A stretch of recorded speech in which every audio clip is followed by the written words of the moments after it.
শ্রী শ্রী রামকৃষ্ণ কথামৃত দ্বাচত্বরিংশ পরিচ্ছেদ 1885 6ই নভেম্বর।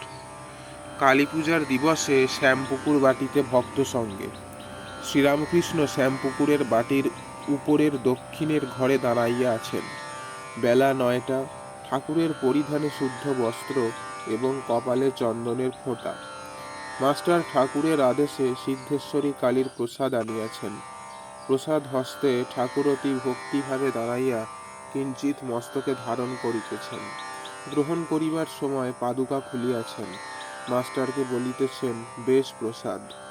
আজ শুক্রবার 22 কার্তিক 1292, আশ্বিন অমাবস্যা 6ই নভেম্বর 1885। আজ কালী পূজা। ঠাকুর মাস্টারকে আদেশ করিয়াছিলেন ঠনঠনের সিদ্ধেশ্বরী কালীমাতাকে পুষ্প ডাবচিনি সন্দেশ দিয়ে আজ সকালে পূজা দিবে। মাস্টার স্নান করিয়া নগ্ন পদে সকালে পূজা দিয়া আবার নগ্ন পদে ঠাকুরের কাছে প্রসাদ আনিয়াছেন। ঠাকুরের আরেকটি আদেশ, রামপ্রসাদের ও কমলাকান্তের গানের বই কিনিয়া আনিবে, ডাক্তার সরকারকে দিতে হইবে। মাস্টার বলিতেছেন, এই বই আনিয়াছি, রামপ্রসাদ আর কমলাকান্তের গানের বই। শ্রীরামকৃষ্ণ বলিলেন, এই গান সব ঢুকিয়ে দেবে, মানে ডাক্তারের ভিতর।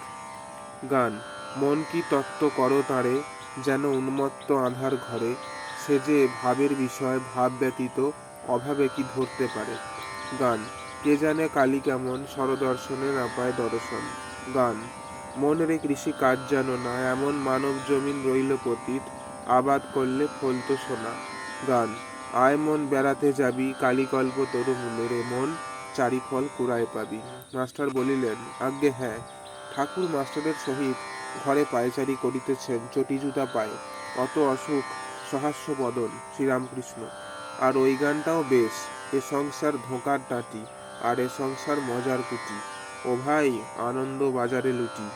মাস্টার, আজ্ঞে হ্যাঁ। ঠাকুর হঠাৎ চমকিত হইতেছেন, অমনি পাদুকা ত্যাগ করিয়া স্থিরভাবে দাঁড়াইলেন, একেবারে সমাধিস্থ। আজ জগন্মাতার পূজা, তাই কি মুহুর্মুহু চমকিত এবং সমাধিস্থ। অনেকক্ষণ পরে দীর্ঘ নিঃশ্বাস ফেলিয়া যেন অতি কষ্টে ভাব সম্বরণ করিলেন। জয় ঠাকুর মা স্বামীজি।